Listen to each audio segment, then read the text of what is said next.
Hallelujah, good morning. ಬೆಳಗಾಯಿತು ಪ್ರಿಯರೇ, ಅನುದಿನದ ಧ್ಯಾನಕ್ಕಾಗಿ ಸಿದ್ಧವಾಗಿದ್ದೀರಾ? ಬನ್ನಿ ಚಿಕ್ಕ ಪ್ರಾರ್ಥನೆಯೊಂದಿಗೆ ಈ ದಿನ ಮತ್ತೊಂದು ವಾಕ್ಯವನ್ನು ಧ್ಯಾನಿಸೋಣ. ಪರಿಶುದ್ಧ ದೇವರೇ, ನಿಮಗೆ ವಂದನೆಗಳು. ಪ್ರತಿದಿನ ನಿಮ್ಮ ವಾಗ್ದಾನಗಳನ್ನು ನಮಗೆ ಕೊಡುತ್ತಾ, ನಮ್ಮನ್ನು ಆಧರಿಸುತ್ತಾ ಬಲಪಡಿಸುತ್ತಾ ನಿಮ್ಮ ಸಾಕ್ಷಿಗಳಾಗಿ ಬದುಕುವುದಕ್ಕೋಸ್ಕರ ಆಧ್ಯಾತ್ಮಿಕವಾದ ಆಹಾರ ಅನುಗ್ರಹಿಸುತ್ತಿರುವುದಕ್ಕಾಗಿ ನಿಮಗೆ ವಂದನೆಗಳು. ಈ ದಿನ ಮತ್ತೊಂದು ಸಾರಿ ನಮ್ಮೊಂದಿಗೆ ಮಾತಾಡಿರೆಂದು ಕ್ರಿಸ್ತನ ನಾಮದಲ್ಲಿ ಬೇಡುತ್ತೇನೆ ತಂದೆಯೇ, ಆಮೇನ್. ಹೇಗಿದ್ದೀರಿ ಪ್ರಿಯರೇ? ಮಾನವನ ಜೀವಿತಕ್ಕೆ ಯಾವಾಗಲೂ ಯಾವುದಾದರೂ ಒಂದು ಕೊರತೆ ಇದ್ದೇ ಇರುತ್ತೆ. ಒಂದು ಕೊರತೆ ಅಲ್ಲ, ಎಷ್ಟೋ ಕೊರತೆಗಳು ಇರ್ತವೆ. ಈ ದಿನ ನಿಮ್ಮ ಅವಶ್ಯಕತೆ ಏನಾಗಿದೆ? ಬೆಳಗ್ಗೆ ಎದ್ದ ತಕ್ಷಣವೇ ಈ ದಿನ ಯಾವುದು ನಿಮ್ಮ ಮನಸ್ಸಿಗೆ ಬರುತ್ತೆ? ಯಾವುದರ ಕುರಿತು ನೀವು ಆಲೋಚಿಸುತ್ತೀರಿ? ಆಹಾರದ ಕುರಿತಾಗಿಯೋ, ವಸ್ತ್ರದ ಕುರಿತಾಗಿಯೋ, ಉದ್ಯೋಗದ ಕುರಿತಾಗಿಯೋ, ದುಡ್ಡಿನ ಕುರಿತಾಗಿಯೋ, ಪ್ರಯಾಣಗಳ ಕುರಿತಾಗಿಯೋ, ತೀರ್ಮಾನಗಳ ಕುರಿತಾಗಿಯೋ, ಹೀಗೆ ಎಷ್ಟೋ ಇರ್ತಾವಲ್ಲವೇ? ಬಟ್ ಎಲ್ಲದಕ್ಕಿಂತಲೂ ನಾವು ಈ ದಿನ ದೇವರು ನನಗೋಸ್ಕರ ಏನನ್ನು ಕೂಡಿಟ್ಟಿದ್ದಾರೆ. ಎಷ್ಟೋ ವಿಷಯಗಳನ್ನು ನಾವು ದೇವರಿಗೆ ಬೇಡಿಕೊಳ್ತೇವೆ, ಆನಂತರ ಮರ್ತು ಹೋಗ್ತೇವೆ. ಆದರೆ ನಿಮಗೊಂದು ವಿಷಯ ಗೊತ್ತಾ? ದೇವರು ಮಾತ್ರ ಮರೆಯೋದಿಲ್ಲ. ನಾವು ಬೇಡಿರುವುದೆಲ್ಲ ಆತನು ನೋಟ್ ಮಾಡಿಕೊಳ್ತಾನೆ, ಆತನು ಜ್ಞಾಪಕದಲ್ಲಿಟ್ಕೊಳ್ತಾನೆ. ಪೆನ್ನು ನೋಟ್ಬುಕ್ ಇಟ್ಕೊಂಡು ಬರ್ಕೊಳ್ಳುವ ಅಗತ್ಯತೆ ಆತನಿಗಿಲ್ಲ. ಅಷ್ಟೇ ಅಲ್ಲ, ನಮ್ಮ ಅವಶ್ಯಕತೆಗಳನ್ನೆಲ್ಲ ತೀರಿಸುತ್ತಾನೆ ಆತನು. ಯಾವಾಗ ತೀರಿಸುತ್ತಾರೆ, ಹೇಗೆ ತೀರಿಸುತ್ತಾರೆ ಎಂಬ ವಿವರಣೆ ಒಂದು ವೇಳೆ ನಮಗಿಲ್ಲದೇ ಇರಬಹುದೇನೋ. ಆದರೆ ಒಂದನ್ನು ಮಾತ್ರ ನಾವು ದೃಢವಾಗಿ ನಂಬಬಹುದು: ನಮಗೆ ಯಾವುದು ಯಾವಾಗ ಅವಶ್ಯಕವಾಗಿದೆಯೋ ಆವಾಗ ಅದನ್ನು ಆತನು ತೀರಿಸುತ್ತಾನೆ. ಕೆಲವು ಸಾರಿ ಕೊರತೆಗಳಿರುವುದಾದರೆ ಬೇಕಂತಲೇ ಅವುಗಳನ್ನು ನಮಗೋಸ್ಕರ ದೇವರಿಟ್ಟಿದ್ದಾರೆಂದರ್ಥ. ಆ ಕೊರತೆಯಲ್ಲಿ ನಾವು ಇರಬಲ್ಲೆವೋ? ನೋಡಿ, ಕೆಲವರು ಹೇಳ್ತಾರಲ್ಲವೇ, ಒಂದು ವೇಳೆ ನೀನಿಲ್ಲದಿದ್ದರೆ ನಾನು ಬದುಕಲಾರೆನು, ಇಲ್ಲವೇ ಇದಿಲ್ಲದಿದ್ದರೆ ನಾನು ಬದುಕಲಾರೆನು. ಮದ್ಯಪಾನ ಮಾಡುವಂಥವರಾದರೂ ಸರಾಯಿ ಇಲ್ಲದಿದ್ದರೆ ಬದುಕಲಾರೆನು, ಸಿಗರೇಟ್ ಇಲ್ಲದಿದ್ದರೆ ಬದುಕಲಾರೆನು, ಇಲ್ಲವೇ ಟಿವಿ ಇಲ್ಲದಿದ್ದರೆ ನಾನು ಬದುಕಲಾರೆನು, ಸೆಲ್ಫೋನ್ ಇಲ್ಲದಿದ್ರೂ ಕೂಡ ಬದುಕಲಾರೆನು ಅನ್ನುವರು ಕೂಡ ಈ ದಿನ ತಯಾರಾಗಿದ್ದಾರೆ.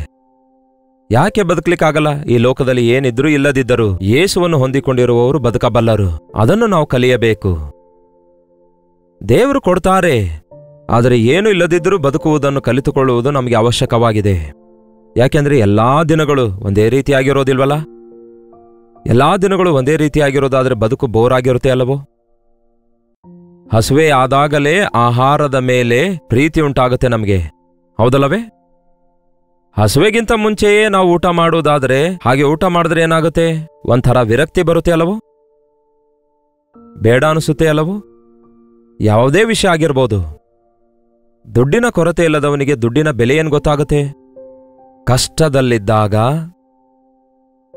ಯಾರಾದರೂ 1,000 ರೂಪಾಯಿ ಕೊಟ್ಟರೆ ಸಾಕಪ್ಪ ಎಂದು ಎಷ್ಟೋ ಕೃತಜ್ಞತೆ ತೋರಿಸ್ತಾರೆ. ಅದಕ್ಕೆ ಕೆಲವೊಂದು ಸಾರಿ ದೇವರು ನಮಗೆ ಕಲಿಸುವುದಕ್ಕಾಗಿ, ಕೃತಜ್ಞತೆ ಕಲಿಸಿಕೊಡುವುದಕ್ಕಾಗಿ, ಕೆಲವೊಂದರ ಬೆಲೆ ಕಲಿಸಿಕೊಡುವುದಕ್ಕಾಗಿ ಕೆಲವೊಂದು ಕೊರತೆಗಳನ್ನು ತರ್ತಾರೆ. ಆದರೆ ಅವುಗಳನ್ನು ನಾವು ಬಾಧೆಯ ರೀತಿಯಲ್ಲಿ ತೆಗೆದುಕೊಳ್ಳುವುದಾಗಲಿ, ದೇವರು ಉತ್ತರ ಕೊಡ್ತಾ ಇಲ್ಲ ಎನ್ನುವುದಾಗಲಿ, ವೇದನೆ ಎಂಬುದಾಗಲಿ, ಇಲ್ಲವೇ ನಮ್ಮನ್ನು ನಾವು ದೂಷಿಸುವುದಾಗಲಿ, ಇಲ್ಲವೇ ನಿರಾಶೆಗೆ, ಕುಗ್ಗುವಿಕೆಗೆ ಒಳಗಾಗುವುದಾಗಲಿ, ಅದು ಬಹಳ ತಪ್ಪು. ಫಿಲಿಪ್ಪಿಯರಿಗೆ ಬರೆದ ಪತ್ರಿಕೆಯಲ್ಲಿ ಪೌಲನು ಹೇಳ್ತಾನೆ, 4ನೇ ಅಧ್ಯಾಯ 11ನೇ ವಚನ, ನಾನು ಕೊರತೆಯಲ್ಲಿದ್ದೇನೆಂದು ಸೂಚಿಸುವುದಕ್ಕೆ ಇದನ್ನು ಹೇಳುವುದಿಲ್ಲ. ನಾನಂತೂ ಇದ್ದ ಸ್ಥಿತಿಯಲ್ಲಿಯೇ ಸಂತುಷ್ಟನಾಗಿರುವುದನ್ನು ಏನನ್ನುತ್ತಾನೆ? ಸಂತುಷ್ಟನಾಗಿರುವುದನ್ನು ಕಲಿಯುತ್ತಿದ್ದೇನೆ ಅನ್ನುತ್ತಾನೆ.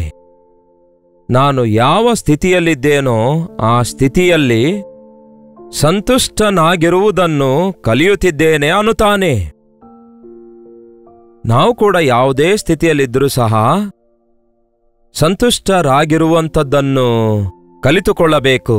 ಕಲಿತುಕೊಳ್ಳಬೇಕಾದ್ರೆ ಆ ಸಿಚುವೇಶನ್ ನಾವು ಹಾದು ಹೋಗ್ಬೇಕಲ್ಲವೇ? ಹೌದಲ್ಲವೇ? ಎಸಿಯಲ್ಲಿರುವಂಥದ್ದು ಕೆಲವರಿಗೆ ಅಭ್ಯಾಸ ಇರುತ್ತೆ. ಎಸಿ ನನಗೆ ಆಗೋದೇ ಇಲ್ಲ, ಎಸಿ ಆಫ್ ಮಾಡಿದ ಹೊರತು ನಾನು ಒಳಗಡೆ ಬರಲ್ಲ ಎಂದು ಹೇಳುವಂಥವ್ರು ಕೂಡ ಇದ್ದಾರೆ, ನಿಮಗೆ ಗೊತ್ತಾ? ಬಟ್ ಕೆಲವೊಂದು ಸ್ಥಳಗಳಲ್ಲಿ ಈ ದಿನ ಎಲ್ಲಿ ನೋಡಿದ್ರೂ ಸಹ AC ಆಫೀಸರ್ಸ್ಗಳು AC ಬಳಕೆ ಮಾಡುವುದನ್ನು ನೋಡ್ತಾ ಇದ್ದೇವಲ್ಲವೇ? AC ಚರ್ಚ್ಗಳನ್ನು ಕೂಡ ನೋಡ್ತಿದ್ದೇವಲ್ಲವೇ? ಜಾಸ್ತಿ ಶೆಕೆಯಲ್ಲಿ ನಾನು ಇರ್ಲಿಕ್ಕಾಗಲ್ಲ ಎಂದು ಕೆಲವರು ಹೇಳಿದ್ರೆ, ಕೂಲಾದ ತಣ್ಣಗಾಗಿರುವ ACಯಲ್ಲಿ ನಾನು ಇರ್ಲಿಕ್ಕಾಗಲ್ಲ ಎಂದು ಮತ್ತೊಬ್ಬರು ಹೇಳ್ತಾರೆ.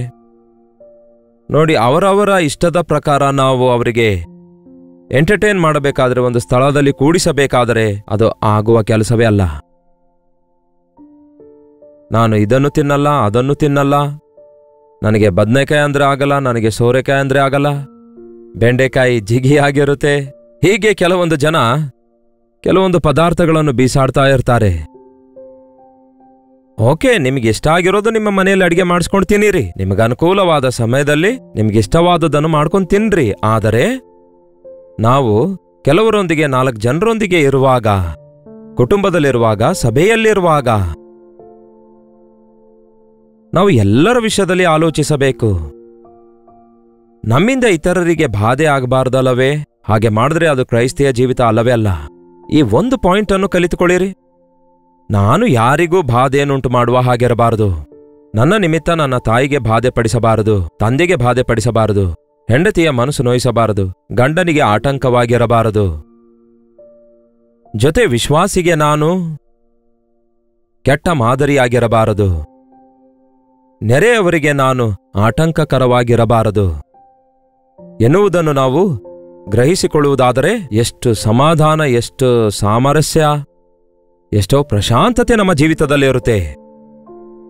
ನಾವು ಕಲಿತುಕೊಳ್ಳುವಾಗ, ಕಷ್ಟಗಳನ್ನು ಕಲಿತುಕೊಳ್ಳುವಾಗ, ಎಲ್ಲ ಪರಿಸ್ಥಿತಿಗಳಲ್ಲಿಯೂ ಎಲ್ಲಾ ರೀತಿಯಲ್ಲಿ ಸಂತುಷ್ಟರಾಗಿರುವುದನ್ನು ಕಲಿತುಕೊಳ್ಳುವಾಗ ಹೀಗೆ ನಾವು ಇರಬಲ್ಲೆವು. ಆಧ್ಯಾತ್ಮಿಕ ಜೀವಿತದಲ್ಲಿ ಬೆಳೆಯುವುದಂದ್ರೆ ಅದೇ ಆಗಿದೆ ಪ್ರಿಯರೇ. ಯೇಸು ಕ್ರಿಸ್ತನನ್ನು ನಂಬಿದ ಮೇಲೆ ನಾವು ನಮ್ಮ ಪಾಪಗಳನ್ನು ಬಿಟ್ಟ ನಂತರ ನಾವು ಪರಿಶುದ್ಧಗೊಳಿಸಲ್ಪಡಬೇಕಾದರೆ ನಮ್ಮ ಇಷ್ಟಗಳು ಅವು ಪಾಪ ಎಂಬುದಾಗಿ ಹೇಳ್ತಲ್ಲ, ಆದರೆ ಅವು ಇತರರಿಗೆ ಅಭ್ಯಂತರಕರವಾಗಿರ್ತವೆ. ಇತರರಿಗೆ ಅಭ್ಯಂತರಕರವಾಗಿರುವ ವಿಷಯಗಳನ್ನು ಬಿಟ್ಟು ನಾವು ನೂತನಗೊಳ್ಳಬೇಕು, ನಾವು ಪರಿಶುದ್ಧಗೊಳ್ಳಬೇಕು. ರಾ ಮಾಂಸ ನೋಡಿರಿ, ಅದು ನೋಡ್ಲಿಕ್ಕೂ ಅಸಹ್ಯವಾಗಿರುತ್ತೆ, ಅದು ಮಾಂಸವೇ. ಆದರೆ ಅದನ್ನು ತರಿಸಿ, ಅದನ್ನು ಶುಭ್ರಗೊಳಿಸಿ, ಅದಕ್ಕೆ ತಕ್ಕಂತಹ ದಿನಸುಗಳನ್ನು ಹಾಕಿ ಅಡಿಗೆ ಮಾಡಿದಾಗ ಅದಕ್ಕೊಂದು ರುಚಿ ಬರುತ್ತೆ, ಸೇವಿಸಲು ಸಿದ್ಧ ಆಗಿರುತ್ತೆ. ಹಾಗೆಯೇ ಒಬ್ಬ ಕ್ರೈಸ್ತನು ಹಸಿ ಕ್ರೈಸ್ತನಾಗಿರದೆ, ಅಂದರೆ ನಾನೇ ಏನೋ ಒಬ್ಬ ದೊಡ್ಡ ಭಕ್ತನೆನ್ನುವಂತೆ, ಬಹಳ ಖಚಿತವಾಗಿದ್ದೇನೆ ಎನ್ನುವಂತೆ, ಎಲ್ಲಾ ವಿಷಯಗಳಲ್ಲಿ ಅದೇನೋ ದೊಡ್ಡ ಭಕ್ತಿಯನ್ನು ತೋರಿಸಬೇಕು ಎನ್ನುವಂತೆ ಭಾವಿಸದೆ ಎಲ್ಲಾ ಪರಿಸ್ಥಿತಿಗಳಲ್ಲಿ ಸಂತುಷ್ಟರಾಗಿರುವುದನ್ನು ಕಲಿಯಬೇಕು. ಸಾಧ್ಯವಾದರೆ ಎಲ್ಲರೊಂದಿಗೆ ಸಮಾಧಾನದಿಂದಿರುವುದನ್ನು ಕಲಿತುಕೊಳ್ಳಿರೆಂದು ಯೇಸು ಹೇಳ್ತಾರೆ. ಪೌಲನು ಅದನ್ನೇ ಹೇಳ್ತಿದ್ದಾನೆ, ನಾನು ಸಂತುಷ್ಟನಾಗಿರುವುದನ್ನು ಕಲಿಯುತ್ತಾ ಇದ್ದೇನೆ ಎಂದು. ದೀನ ಸ್ಥಿತಿಯಲ್ಲಿರುವುದು ಬಲ್ಲೆನು, ಸಮೃದ್ಧಿಯುಳ್ಳವನಾಗಿರುವುದನ್ನು ಬಲ್ಲೆನು. ಏನಂತೆ? ದೀನ ಸ್ಥಿತಿಯಲ್ಲಿರುವುದನ್ನು ಬಲ್ಲೆನು, ಸಮೃದ್ಧಿಯಾಗಿರುವುದನ್ನು ಕೂಡ ಬಲ್ಲೆನು. ಕೆಳಗಡೆ ಕೂತ್ಕೊಳ್ಳೋದು ನನಗೆ ಅಭ್ಯಾಸವಿದೆ. ಸೋಫಾದಲ್ಲಿಯೂ ಕೂಡ ನಾನು ಆರಾಮಾಗಿ ಕೂತ್ಕೊಳ್ತೇನೆ, ಕೈಲಾಗದವರಂತೆ ಕಾಲ್ ಮೇಲೆ ಇಟ್ಕೊಂಡು ಕೂತ್ಕೊಳ್ಳಲ್ಲ, ಹೌದಲ್ಲವೇ? ಬೇಕಾದ್ರೆ ಕೆಲವರನ್ನು ನೋಡಿ, ದೇವ್ರ ಮಕ್ಕಳು ಯಾವಾಗಲೂ ದೀನರಾಗಿರಬೇಕಾದ್ರೆ ಭಿಕ್ಷೆಗಾರರಂತಿರಬೇಕಂದ್ಕೊಳ್ತಾರೆ. ಹಾಗಲ್ಲ, ಸಮೃದ್ಧಿಯಾದ ಸ್ಥಿತಿ ದೇವರು ಪೌಲನಿಗೆ ಕೊಟ್ಟಿದ್ರು.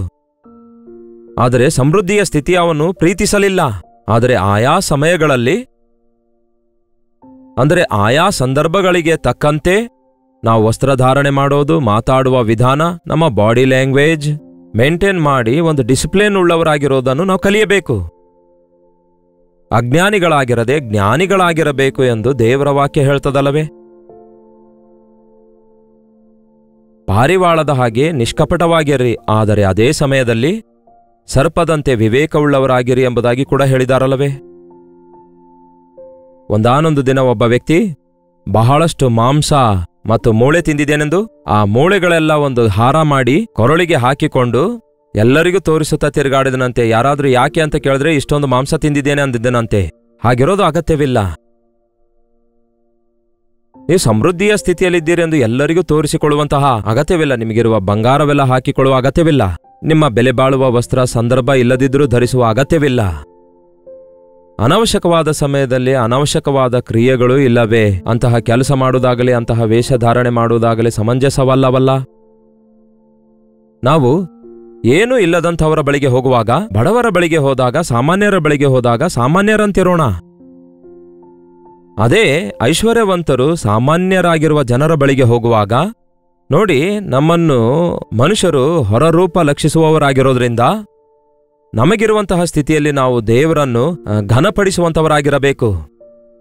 ಈ ದಿನಗಳಲ್ಲಿ ಬಹಳಷ್ಟು ಎಕ್ಸ್ಟ್ರೀಮ್ ಅಂದರೆ ಭಕ್ತಿ ಹೆಚ್ಚಾಗ್ಬಿಟ್ಟಿದೆ. ಅಂದರೆ ಕೆಲವರಂತೂ ಸ್ವಲ್ಪವೂ ಮಾತಾಡಲ್ಲ, ಲೀನಾಗಿ ಮೌನವಾಗಿರುತ್ತಾರೆ, ಒಂಥರ ಅಳು ಮುಖ ಇಟ್ಕೊಂಡಿರ್ತಾರೆ, ಇಲ್ಲವೇ ಹರಿದಿರೋ ಬಟ್ಟೆ ಇಲ್ಲವೇ ಸಾಮಾನ್ಯವಾದ ಬಟ್ಟೆ ಧರಿಸುತ್ತಾರೆ, ಕಾಲಿಗೆ ರಬ್ಬರ್ ಚಪ್ಪಲಿ ಹಾಕೊಳ್ತಾರೆ, ಬೆಲೆಯುಳ್ಳದ್ಯಾವುದೂ ಮುಟ್ಟಬಾರದು, ಇಲ್ಲವೇ ಯಾರಿಗೂ ಆಕರ್ಷಣೆ ಉಳ್ಳವರಾಗಿರಬಾರದು ಎನ್ನುವಂಥವ್ರು ಕೆಲವರಿದ್ದಾರೆ. ಹೇಗ್ ಬೇಕಾದರೂ ಇರಬಹುದು, ದೇವರು ನಮ್ಮನ್ನು ಆಶೀರ್ವದಿಸಿದರಲ್ಲವೇ. ನಾವು ಐಷಾರಾಮಿನಲ್ಲಿರ್ಬೋದು, ರಾಜನ ಮಕ್ಕಳಾಗಿದ್ದೇವೆ, ಚೆನ್ನಾಗಿ ಕಾಣಿಸಿಕೊಳ್ಳುವವರಾಗಿರಬೇಕು. ನಮ್ಮನ್ನು ಐಶ್ವರ್ಯವಂತರನ್ನಾಗಿ ಮಾಡಿದ್ದು ಆತನೇ ಎಂಬುದಾಗಿ ಈ ರೀತಿ ಹೇಳುವವರು ಕೂಡ ಇದ್ದಾರೆ. ಅದಲ್ಲ ಇಲ್ಲಿ ದೇವರು ಹೇಳ್ತಿರೋದು, ಅದಲ್ಲ ಬೈಬಲ್ ನಮಗೆ ಕಲಿಸಿಕೊಡೋದು. ಯಾವ ಪರಿಸ್ಥಿತಿಯಲ್ಲಿ ಹೇಗೆ ಇರಬೇಕೋ ಹಾಗೆ ಇರುವುದಕ್ಕೋಸ್ಕರ ನಾನು ಕಲಿತುಕೊಳ್ಳುತ್ತಿದ್ದೇನೆ. I don't know by birth. ನಮಗೆ ಗೊತ್ತಿಲ್ಲ. ಒಂದು ರಿಚ್ ಫ್ಯಾಮಿಲಿಯಲ್ಲಿ ಹುಟ್ಟಿದವನು ಆ ರಿಚ್ನೆಸ್ ತೋರಿಸುತ್ತಾನೆ, ಒಂದು ಪೂರ್ ಫ್ಯಾಮಿಲಿಯಲ್ಲಿ ಹುಟ್ಟಿದವನು ಆ ಪೂರ್ನೆಸ್ ತೋರಿಸುತ್ತಾನೆ. ಅವರ ಭಾಷೆಯಲ್ಲಾಗಿರ್ಬೋದು, ಅವರ ವೇಷ ಭಾಷೆಯ ಮೂಲಕ ತೋರಿಸ್ತಾರೆ. ಬಟ್ ಅದೇ ಸಮಯದಲ್ಲಿ ನೀವು ಬಹಳ ದೊಡ್ಡ ಪ್ರವೀಣರೆಂದು ಹೇಳ್ಕೊಳ್ಬಾರದು. ಪೌಲನು ಬಹಳ ದೊಡ್ಡ ಪಂಡಿತನು, ಆದರೆ ಧರ್ಮಶಾಸ್ತ್ರದಲ್ಲಿ ನಿಪುಣನಾಗಿದ್ದ. ಆದರೆ ತನ್ನ ಜ್ಞಾನವನ್ನು ತೋರಿಸಿಕೊಳ್ಳದೆ ಸಾಮಾನ್ಯರೊಂದಿಗೆ, ಡೇರೆ ಹೊಲಿಯುವವರೊಂದಿಗೆ ಬೆರೆತುಕೊಂಡಿದ್ದ, ಡೇರೆಗಳನ್ನು ಹೊಲಿಯುತ್ತಾ ಸೇವೆ ಮಾಡಿದ. ಅದೇ ಪೌಲನು ರಾಜನ ಮುಂದೆ ಹೋದಾಗ ತನ್ನ ಹಕ್ಕಿನ ಕುರಿತಾಗಿ, ತನ್ನ ದೊಡ್ಡಸ್ತಿಕೆಯ ಕುರಿತು, ತನ್ನ ಸಾಕ್ಷಿಯ ಕುರಿತು ಧೈರ್ಯದಿಂದ ವಿವರಿಸುತ್ತಾನೆ. ಈ ದಿನಗಳಲ್ಲಿ ನಮಗೆ ಬೇಕಾಗಿರುವಂಥದ್ದು ಸಂತುಷ್ಟಿಯಾಗಿದೆ ಪ್ರಿಯರೇ. ಚೆನ್ನಾಗಿ ಅರ್ಥ ಮಾಡ್ಕೊಳ್ಳಿ. ದೇವರೇ ನಮಗೆ ಆಹಾರ ಕೊಡಿರಿ ಎಂದು ಹೇಳಬೇಕು, ಇಲ್ಲದಿದ್ರೂ ಇರಬಲ್ಲೆನು ಅನ್ನಬೇಕು. ಹಸುವೆ ಉಳ್ಳವನಾಗಿರುವುದನ್ನು ಬಲ್ಲೆನು, ಏನಂತೆ, ಹಸುವೆಯಿಂದಿರುವುದನ್ನು ನಾನು ಕಲಿತಿದ್ದೇನೆ. ಅಲ್ಲೇ 12ನೇ ವಚನ ಹೇಳುತ್ತೆ ನೋಡಿ. ಸಮೃದ್ಧಿಯಾಗಿರುವುದನ್ನು ಬಲ್ಲೆನು, ಪ್ರತಿಯೊಂದು ವಿಷಯದಲ್ಲಿಯೂ ಪ್ರತಿಯೊಂದು ಕಾರ್ಯದಲ್ಲಿಯೂ ತೃಪ್ತನಾಗಿರುವುದನ್ನು, ಹಸುವೆ ಉಳ್ಳವನಾಗಿರುವುದನ್ನು, ಸಮೃದ್ಧಿಯುಳ್ಳವನಾಗಿರುವುದನ್ನು ನಾನು ಕಲಿತುಕೊಳ್ಳುತ್ತಿದ್ದೇನೆ ಅನ್ನುತ್ತಾನೆ. ಸಮೃದ್ಧಿಯಲ್ಲಿರುವುದಾದ್ರೆ ಹಾಲೆಲೂಯ, ಕೊರತೆಯಲ್ಲಿರುವುದಾದ್ರೆ ಹಾಲೆಲೂಯ, ಹೊಟ್ಟೆ ತುಂಬಿರುವುದಾದ್ರೆ ಹಾಲೆಲೂಯ, ಹೊಟ್ಟೆ ತುಂಬದಿದ್ರೂ ಸಹ ಹಲ್ಲೇಲೂಯ. ಆಹಾರ ಇಲ್ಲದಿರುವಾಗ ದೇವರನ್ನು ಸ್ತುತಿಸಬೇಕು, ಆಹಾರ ಇದ್ದಾಗ್ಲೂ ದೇವರನ್ನು ಸ್ತುತಿಸಬೇಕು. ನಮ್ಮನ್ನು ಆಹ್ವಾನಿಸುವಂಥವರಿರುವಾಗ ದೇವರನ್ನು ಸ್ತುತಿಸೋಣ, ನಮ್ಮನ್ನು ಕೀಳಾಗಿ ನೋಡುವವರ ಬಗ್ಗೆಯೂ ದೇವರನ್ನು ಸ್ತುತಿಸೋಣ. ನಮ್ಮನ್ನು ನೋಡಿ ಮೆಚ್ಚಿಕೊಳ್ಳುವವರ ವಿಷಯದಲ್ಲಿ ದೇವರನ್ನು ಸ್ತುತಿಸೋಣ, ನಮ್ಮನ್ನು ನೋಡಿ ಕೀಳಾಗಿ ಮಾತಾಡುವವರ ವಿಷಯದಲ್ಲಿಯೂ ಕೂಡ ದೇವರನ್ನು ಸ್ತುತಿಸೋಣ. Don't be shaken. ಯಾರಾದ್ರೂ ಮೆಚ್ಚಿಕೊಂಡ್ರೆ ಉಬ್ಬೋದಾಗಲಿ, ಇಲ್ಲವೇ ಯಾರಾದ್ರೂ ಸ್ವಲ್ಪ ನಿಂದೆ ಹೋರಿಸಿದ್ರೆ ಕುಗ್ಗಿ ಹೋಗುವುದಾಗಲಿ, ಇದು ಮಾನವನ ಸಹಜ ಸ್ವಭಾವವಾಗಿದೆ. ಆದರೆ ಕಲಿತುಕೊಳ್ಳಬೇಕು. ಮನುಷ್ಯರು ಏನೇ ಅಂದುಕೊಂಡ್ರೂ ಸಹ ನಾನೇನಾಗಿದ್ದೇನೆಂದು ನನ್ನ ದೇವರಿಗೆ ಗೊತ್ತು. ಮನುಷ್ಯರನ್ನು ಸಂತೋಷಪಡಿಸುವುದಕ್ಕಾಗಿ ಅಲ್ಲ ನಾನು ಬದುಕುವಂತಹ ಬದುಕು, ನನ್ನ ದೇವರನ್ನು ಸಂತೋಷಪಡಿಸುವುದಕ್ಕಾಗಿ. ಲೋಕದಲ್ಲಿರುವಂತಹ ಸೌಖ್ಯವಲ್ಲ ನನಗೆ ಕೊಡುವಂತಹ ಸಂತೃಪ್ತಿ, ನಾನು ನನ್ನ ಕರ್ತನ ಚಿತ್ತದಲ್ಲಿದ್ದೇನೆ ಎನ್ನುವಂಥದ್ದು ನನಗೆ ಸಂತೃಪ್ತಿಯನ್ನುಂಟು ಮಾಡುತ್ತೆ. ಅದು ಪ್ರಿಯರೇ ಆಧ್ಯಾತ್ಮಿಕ ಪರಿಪಕ್ವತೆ ಅಂದ್ರೆ.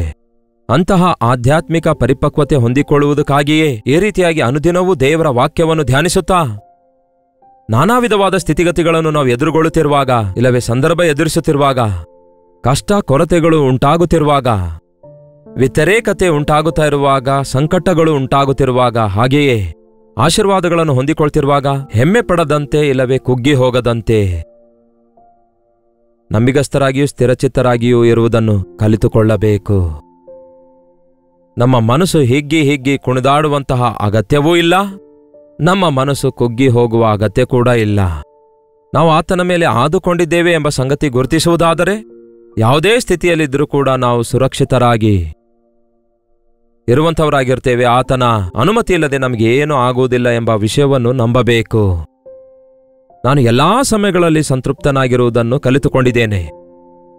ಇದೇ ಫಿಲಿಪ್ಪಿಯರಿಗೆ ಬರೆದ ಪತ್ರಿಕೆ 4ನೇ ಅಧ್ಯಾಯ 13ನೇ ವಚನದಲ್ಲಿ ಹೇಳುತ್ತಾನೆ, ನನ್ನನ್ನು ಬಲಪಡಿಸುವ ಆತನಲ್ಲಿದ್ದುಕೊಂಡು ನಾನು ಎಲ್ಲವನ್ನು ಮಾಡಲು ಶಕ್ತನಾಗಿದ್ದೇನೆ.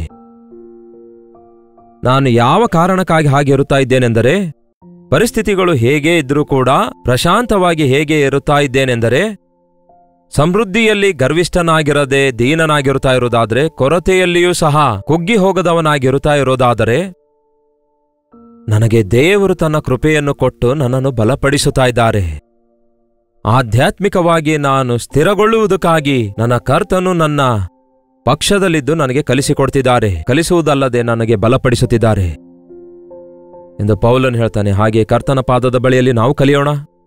ಕರ್ತನಿಗೆ ಹೋಲಿಕೆಯಾಗಿ ಜೀವಿಸುವಂತೆ ಈ ಲೋಕದಲ್ಲಿ ಆತನ ಸಾಕ್ಷಿಗಳಾಗಿ ಬದುಕುವುದಕ್ಕೋಸ್ಕರ ಆತನ ಕೃಪೆಗಾಗಿ ಬೇಡಿಕೊಳ್ಳೋಣ. ಬನ್ನಿ ಪ್ರಾರ್ಥಿಸೋಣ. ಪರಿಶುದ್ಧ ದೇವರೇ, ಪ್ರೀತಿಯುಳ್ಳ ತಂದೆಯೇ, ಎಷ್ಟೋ ಸಾರಿ ದೇವರೇ ನಮ್ಮ ಜೀವಿತದಲ್ಲಿ ಏರಿಳಿತಗಳನ್ನು ನಾವು ನೋಡುವಾಗ ಅದಕ್ಕೆ ತಕ್ಕಂತೆಯೇ ನಾವು ಪ್ರವರ್ತಿಸುತ್ತಾ ಕುಗ್ಗಿ ಹೋಗುತ್ತಾ ಇಲ್ಲವೇ ಹೆಮ್ಮೆ ಪಡುತ್ತಾ ದಾರಿ ತಪ್ಪುವ ಪರಿಸ್ಥಿತಿಯಲ್ಲಿರುತ್ತೇವೆ.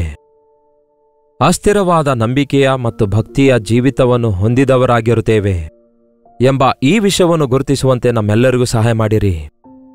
ಸಂತುಷ್ಟಿ ಸಹಿತವಾದ ಭಕ್ತಿ ಬಹಳ ಪ್ರಯೋಜನಕರವಾಗಿದೆ ಎಂದು ಗುರುತಿಸಿ ಯಾವುದೇ ವಿಷಯದಲ್ಲಾಗಲಿ ತೃಪ್ತಿಯುಳ್ಳವರಾಗಿರುವುದಕ್ಕಾಗಿ ಸಂತುಷ್ಟರಾಗಿರಲು ಸಹಾಯ ಮಾಡಿರೆಂದು ಬೇಡಿಕೊಳ್ಳುತ್ತೇವೆ. ಕೊರತೆ, ಬರಗಾಲದಲ್ಲಿ, ಕಷ್ಟದಲ್ಲಿ, ದುಃಖದಲ್ಲಿ, ಸಂತೋಷದಲ್ಲಿ, ಬಾಧೆಯಲ್ಲಿಯೂ ಕೂಡ ಪ್ರಶಾಂತತೆಯನ್ನು ಅನುಗ್ರಹಿಸಿರಿ. ನಾವು ನಿಮಗೆ ಸಾಕ್ಷಿಗಳಾಗಿರುವ ಹಾಗೆ ಕಲಿತುಕೊಳ್ಳುವಂತೆ ನಮಗೆ ಕಲಿಸಿಕೊಡಿರಿ ದೇವರೇ. ಯೇಸುವೇ, ನೀವು ಈ ಲೋಕಕ್ಕೆ ಬಂದು ಶ್ರಮೆಗಳನ್ನು ಹಾದು ಹೋಗುವುದರ ಮೂಲಕ ವಿಧೇಯತೆಯನ್ನು ಕಲಿಸಿಕೊಟ್ಟು ನಮಗೆ ಮಾದರಿಯನ್ನು ತೋರಿಸಿ ಹೋಗಿದ್ದೀರಿ. ನಾವು ಕೂಡ ಶ್ರಮೆಗಳಲ್ಲಿ, ಕಷ್ಟಗಳಲ್ಲಿ ವಿಧೇಯತೆಯನ್ನು ಕಲಿಯುವುದಕ್ಕಾಗಿ, ನಂಬಿಕೆಯನ್ನು ಕಲಿಯುವುದಕ್ಕಾಗಿ ಸಹಾಯ ಮಾಡಿರೆಂದು ಕ್ರಿಸ್ತನ ನಾಮದಲ್ಲಿ ಬೇಡುತ್ತೇನೆ ತಂದೆಯೇ, ಆಮೇನ್. ತಂದೆಯಾದ ದೇವರ ಪ್ರೀತಿಯು, ಮಗನಾಗಿರುವ ಕ್ರಿಸ್ತನ ಕೃಪೆಯು, ಆದರಣೆಕರ್ತನಾದ ಪರಿಶುದ್ಧಾತ್ಮನ ಸಹವಾಸವು ಈ ಅನುದಿನದ ಧ್ಯಾನದಲ್ಲಿ ಐಕ್ಯವಾಗಿರುವ ನಮ್ಮೆಲ್ಲರ ಸಂಗಡ ಸದಾಕಾಲಕ್ಕೂ ನೆಲೆಯಾಗಿರಲಿ. ಆಮೇನ್. ದೇವರಿಗೆ ಸ್ತೋತ್ರ. ಕಲಿತುಕೊಳ್ಳೋಣ, ಕಲಿತುಕೊಳ್ಳೋಣ, ಕಲಿತುಕೊಳ್ಳೋಣ. ಯೇಸು ಕ್ರಿಸ್ತನ ಹೆಜ್ಜೆಯ ಜಾಡಿಯಲ್ಲಿ ನಡೆಯುತ್ತಾ ಆತನ ಹಾಗೆ ಜೀವಿಸುವುದನ್ನು ಕಲಿತುಕೊಳ್ಳೋಣ. ನಿಮ್ಮ ಪ್ರಾರ್ಥನಾ ಮನವಿ 8939731313 ನಂಬರ್ಗೆ ಒಂದು ಟೆಕ್ಸ್ಟ್ ಇಲ್ಲವೇ ವಾಯ್ಸ್ ಮೆಸೇಜ್ ಮೂಲಕ ವಾಟ್ಸಪ್ ಕಳಿಸಿಕೊಡಿರಿ. ನಿಮ್ಮ ಪರವಾಗಿ ನಾವು ಪ್ರಾರ್ಥಿಸ್ತಿದ್ದೇವೆ, ನೀವು ಕೂಡ ಪ್ರಾರ್ಥಿಸಿರಿ. ಎಲ್ಲಾ ವಿಷಯಗಳಲ್ಲಿ ದೇವರು ನಮ್ಮ ಸಂಗಡವಿದ್ದು ನಮಗೆ ಉತ್ತರ ಕೊಟ್ಟು ನಮ್ಮನ್ನು ಬಲಪಡಿಸುತ್ತಾರೆ. ಒಂದು ವೇಳೆ ಇದುವರೆಗೂ ನೀವು ಡಾಕ್ಟರ್ ಜೈಪಾಲ್ ಕನ್ನಡ ಯೂಟ್ಯೂಬ್ ಚಾನಲ್ಗೆ ಸಬ್ಸ್ಕ್ರೈಬ್ ಮಾಡಿಕೊಳ್ಳದಿದ್ದರೆ ದಯವಿಟ್ಟು ಈ ಚಾನಲ್ಗೆ ಸಬ್ಸ್ಕ್ರೈಬ್ ಮಾಡಿಕೊಳ್ಳಿರಿ. ಲೈಕ್ ಮಾಡುವುದನ್ನು ಮತ್ತು ಶೇರ್ ಮಾಡುವುದನ್ನು ಮರೆಯಬೇಡಿ. ಸಬ್ಸ್ಕ್ರೈಬ್ ಮಾಡಿಕೊಂಡ್ರೆ ನಿಮಗೆ ಇಂಟಿಮೇಷನ್ ಬರುತ್ತೆ. ಪ್ರತಿ ಸಾರಿ ನೀವು ವಾಕ್ಯವನ್ನು ಕೇಳಿದ ನಂತರ ಅದನ್ನು ಲೈಕ್ ಮಾಡಿ, ಯಾರಿಗಾದರೂ ಶೇರ್ ಮಾಡಿರಿ. ನಿಮ್ಮ ಹೆಸರು, ಊರು ಲೈವ್ ಚಾಟ್ನಲ್ಲಿ ಬಂದು ಟೈಪ್ ಮಾಡಿರಿ. ನೀವು ಕೇಳ್ತಿದ್ದೀರಿ ಮತ್ತು ಮೇಲನ್ನು ಹೊಂದುತ್ತಾ ಇದ್ದೀರಿ ಎಂದು ನಮಗೆ ಗೊತ್ತಾಗಬಹುದು. ಕರ್ತನ ಚಿತ್ತವಿರುವುದಾದರೆ ಮತ್ತೆ ನಾಳೆ ಇದೇ ಸಮಯದಲ್ಲಿ ಇದೇ ಅನುದಿನದ ಧ್ಯಾನದಲ್ಲಿ ಭೇಟಿಯಾಗೋಣ. ಅಲ್ಲಿಯವರೆಗೂ ದೇವರ ಮಹಾಕೃಪೆ ಸದಾಕಾಲಕ್ಕೂ ನಿಮ್ಮೆಲ್ಲರೊಂದಿಗಿರಲಿ.